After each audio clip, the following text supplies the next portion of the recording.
Rumeur mercato du lundi 12 octobre 2020, c'est parti. Nous débutons ce journal avec le dossier Sergio Agüero. C'est l'Inter de Milan qui, selon les informations de Calcio Mercato, se serait récemment positionné sur l'international argentin pour tenter de l'attirer lors du prochain mercato. Les dirigeants milanais veulent se préparer à un éventuel départ de Lautaro Martinez. Courtisé par le FC Barcelone, le numéro 10 interiste est finalement resté pour une saison de plus en Italie, mais tout indique que les Blaugrana vont revenir à la charge dans les mois à venir pour renforcer à leur tour leur attaque. Et dans cette optique, c'est vers Sergio Agüero que se tourne Antonio Conte.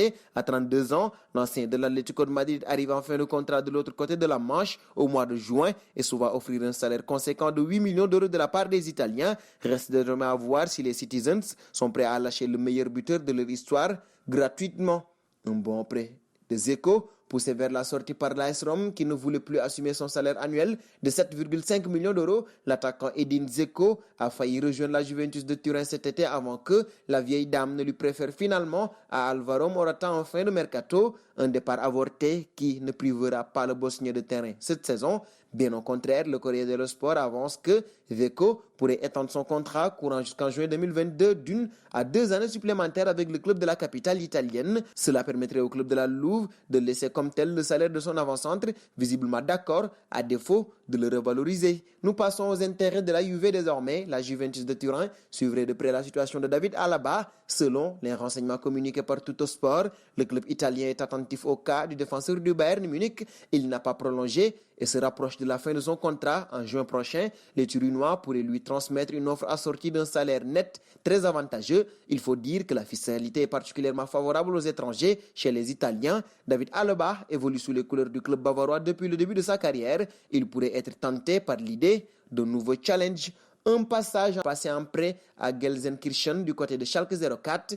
Le jeune défenseur français était de retour au FC Barcelone cet été. Cependant, il n'a pas posé ses valises en Catalogne que pour une courte durée, puisque ce dernier était dans le viseur. Nous filons en Premier League désormais avec Mesut Özil. Selon Daily Mail, les Gunners tenteraient de négocier une rupture de contrat immédiate pour l'ex-international allemand. Un départ espéré pour Arsenal qui bouclerait son mercato avec la libération du contrat d'un indésirable. Son contrat s'expirant en juin prochain. Le virtuose de la passe pourrait accepter ces conditions afin de rebondir dans le club de Fenerbahçe, son club de cœur. Ali Koch rêverait de Mesut Özil et ferait tout son possible pour l'enrôler. Après avoir contacté l'entourage du joueur allemand, le président turc voudrait profiter de la possible libération du milieu offensif d'Arsenal pour enfin pouvoir ramener Mesut Özil dans son club. Selon Photosport, le président du Fener aurait fait de ce dernier la priorité du mercato du club stambouliote et du dossier Özil, un bon à celui de Jack Butland. En Angleterre, les formations de Premier League peuvent encore recruter de joueurs de division inférieure jusqu'au 16 octobre, une situation dont pourrait profiter Liverpool avec la venue d'un gardien de but. Et selon les dernières informations du Mirror,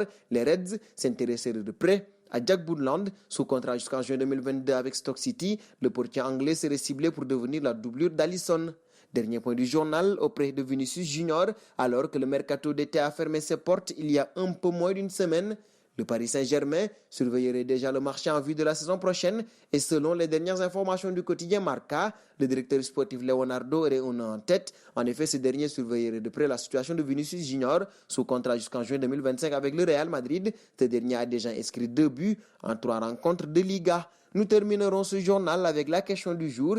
Vinicius Junior doit-il préparer son départ au Paris Saint-Germain? Vos réponses seront attendues en commentaire. Et c'est donc terminé pour ce journal des rumeurs du mercato. Chers amis internautes qui nous suivez d'un peu partout, la famille Afrique Sport s'élargit de jour en jour. Pour nous aider à faire grandir notre chaîne, n'hésitez pas à vous abonner sur Afrique Sport. C'est pour ne rien manquer du marché des transferts.